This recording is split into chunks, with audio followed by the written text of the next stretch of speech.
Oi pessoal, tudo certo? Hoje resolvi trabalhar com vocês uma questão que, conforme podem ver no título, tem a ver com arrogância, ego e os meios de defesa contra as ameaças exteriores. E para tanto, eu reuni aqui dois trechos de escritos meus. Um deles, inclusive, é o último artigo que eu escrevi para o site Clube Austral e cujo link deixarei na descrição para quem quiser então ler aí o artigo completo, já que eu trabalharei aqui apenas um dos fragmentos internos a ele e não o artigo completo. Conforme podem ver na tela, será o fragmento número 5, que tem a ver com a questão ali do ego, né? E depois eu vou mostrar o outro fragmento que tem a ver aí com a arrogância, então fazer um paralelo entre eles para mostrar que muitas vezes tanto isso, né, como que a gente chama de ego, um ego fortificado, digamos assim, né, como uma arrogância, muitas vezes elas são construtos psicológicos mesmo, né, que determinados homens constroem em torno de si, em si, né, mas em torno de si, entre aspas, né, para não sucumbirem ante ameaças exteriores. Então, nessa medida, né, tanto a arrogância quanto o ego, eles podem ser, na verdade, vistos como algo positivo, né? E nessa medida estaríamos, então, transvalorando-os, né? Porque eles não vão, então, ter o valor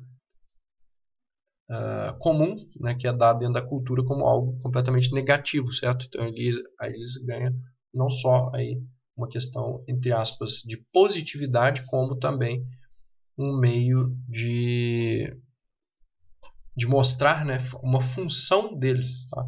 Uma função no sentido aí, psicológico. Tá?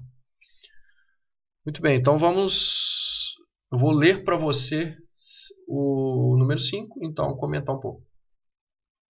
Não é raro a repreensão nos homens distintos de seus supostos egos monumentais. Vemos isso nas biografias de Beethoven, Cezanne, Dalí, etc. Embora isso seja feito, em geral, por aqueles mesmos contra os quais tais egos foram formados enquanto um escudo psicológico, e sem os quais aqueles homens não poderiam criar nada de grande. Eis o único meio deles conservarem o seu herói interior em meio a tanto anti-heroísmo. Então, aí vocês têm uma noção geral, tá? Vamos por parte, então, nesse fragmento. Não é rara a repreensão nos homens distintos de seus supostos egos monumentais. Então, o que eu notei, né, ao ler muitas biografias aí de grandes homens, né, ao longo da história, e uma das coisas preferidas assim, minhas é ler biografias. Então, já li a maioria dos grandes compositores, grandes pintores, grandes escultores, né, filósofos, escritores, e daí em diante, né. Já li bastante. Uma das últimas que eu reli ali foi propriamente a do Cezanne, né? Inclusive que está aí no texto. Tá? Do próprio Beethoven aí que eu citei, eu já li acho que 5 ou 6 biografias diferentes. Aqui é uma das biografias que eu mais gosto, é a do Beethoven. Né? Quem não leu, eu aconselho aí, que é uma vida bem interessante, assim, né? Para se ler, né? Porque ela tem um lado aí da música, né? E tal, mas tem um lado bem dramático da vida dele também, então é sempre interessante, assim, né? E a própria personalidade do Beethoven, né? Como alguém de personalidade muito forte e tal, então ele tem muitas questões cotidianas e pessoais, né? Que quando são narradas nas biografias são bem interessantes de se ler. Enfim, então lendo aí várias biografias, né? Percebi isso, que muitos desses, não todos, né? Mas muitos desses homens, o que eles fizeram? Eles tiveram que criar um certo ego, né? Que inclusive, então, era repreendido por muitas pessoas. Certo? Muitos olhavam para eles, que cara egocêntrico e daí em diante. Né? E aí como que eu explico isso? Que há uma certa constância desse egocentrismo em homens que têm esse certo destaque aí nas suas áreas. Né? Há várias formas de explicar isso. Né? O próprio fato dele ter que ser concentrado em si mesmo para conseguir produzir essas grandes obras já diz que ele tem que ser egocêntrico em certo sentido. Certo? Se ele tivesse concentrado em outras coisas, ele não faria nada. Então, obviamente, existem outras explicações. Aqui eu trago esta específica, né? Que tem a ver com o fato de que para eles suportarem os ataques do exterior, ou nem mesmo sempre ataques, né, mas simplesmente ali aquela vida medíocre, né, com a qual eles são obrigados a conviver, digamos assim, ou seja, ao que eu coloco ali no final um certo anti-heroísmo, né, eles têm que criar algo, um escudo, digamos assim, né, contra isso, para conservar aquilo que eu chamo ali de herói interior. Por quê? Porque se ele não cria isso, ele vai ser arrastado na multidão e arrastado, né, em meio a esse turbilhão de anti-heroísmo, digamos assim, né? E então as tarefas não seriam cumpridas. E aí então eu continuo ali depois do parênteses. Embora isso seja feito, em geral, por aqueles mesmos contra os quais tais egos foram formados. Então, quer dizer, essas mesmas pessoas que ali muitas vezes estavam acusando esses homens aí de terem este ego monumental, de serem egocêntricos e daí em diante, né? Muitas vezes foram elas mesmas, né, que com a sua mediocridade fizeram com que estes homens criassem este próprio ego monumental. Certo? Por quê? Porque eles tiveram que criar um escudo psicológico para suportar aquilo ali. Né? E aí eu continuo, sem os quais aqueles homens não poderiam criar nada de grande. Então, quer dizer, né, sem este escudo aí psicológico do ego, né, sem a formação deste ego superpotente, digamos assim, né, não teria como eles se conservarem de modo suficiente a fim de criar algo que ultrapassasse a média. E aí eu finalizo. Eis o único meio deles conservar o seu herói interior em meio a tanto anti-heroísmo. Bom, acho que isso aí ficou claro, né, o final. Então, aqui, né, neste fragmento, estou falando um pouco do ego, né, e conforme o título aí do vídeo, né, meios de defesa contra as ameaças exteriores, certo? E então vou combinar isso com um outro artigo também que eu escrevi no mesmo site, que vocês podem encontrar também, que chama Reflexões Dispersas. Inclusive, né, eu já abordei alguns trechos dele em outros vídeos, né, mas dessa vez então eu quero combinar essa questão do outro fragmento com este número 6, conforme podem ver na tela, que trata da arrogância. Então tem tudo a ver, na verdade vocês vão ver que é um tema que quase como uma continuação muitas vezes, né, do outro. Tá? Embora esteja em artigos distintos. Então, vou ler para vocês.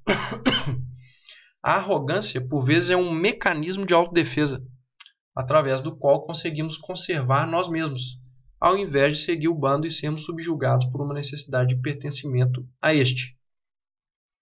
Então, aí, né, vocês conseguem ver que existe ali, indiretamente, uma correlação, né, entre os temas e tal, e essa questão do indivíduo criar algo, né, como uma espécie de meio de autodefesa, né, contra algo exterior, certo?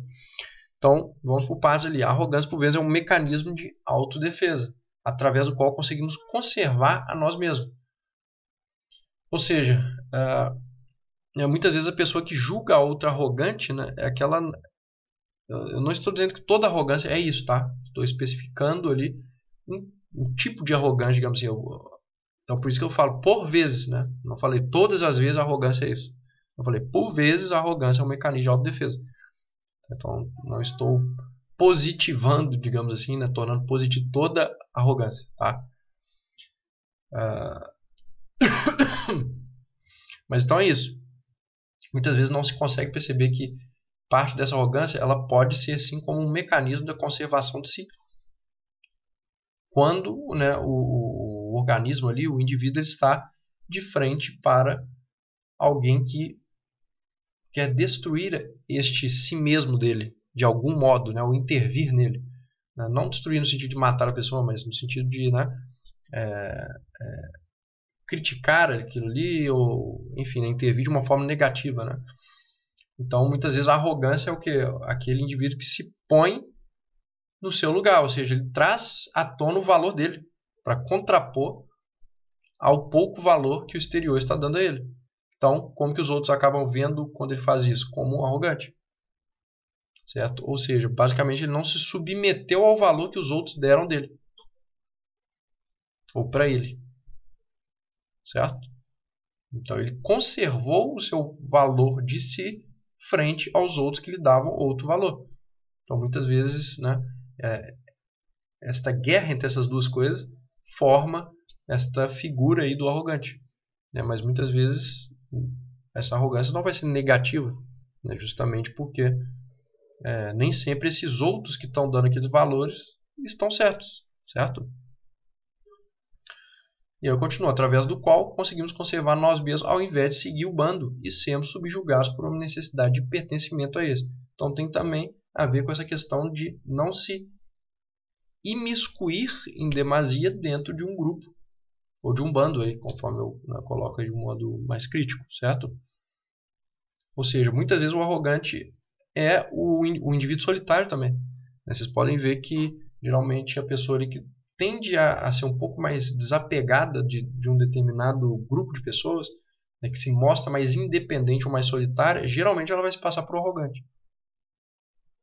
Geralmente vai ser tratada assim, pelo menos à primeira vista, né? Depois, com o tempo, as pessoas podem ver que não é uma pessoa arrogante, mas geralmente a primeira impressão é que é uma pessoa arrogante, né? Mas que, na verdade, não é que ela é arrogante, assim, ela está conservando a si mesma porque ela viu que pertencer àquele grupo de pessoas, né, de uma forma muito dependente, né, vai fazer ela ser subjugada por aquele grupo. Então, um dos meios de autodefesa é justamente o que? Contrapor-se a este grupo, né, de alguma forma. E muitas vezes essa forma vai gerar aquilo que se chama arrogância. Mas, nesse sentido, muitas vezes a arrogância não é algo negativo, né? Justamente porque você está te destacando ali de um grupo que pode ser danoso para você. Certo? Bom, então foram essas aí minhas colocações. Se for claro aí para vocês como que arrogância, ego e os meios de defesa contra as ameaças exteriores podem, né, se ligar entre si, certo? E ganhar aí novas perspectivas. Beleza, pessoal? Então, quem quiser, deixa aí comentários, críticas, sugestões de vídeos.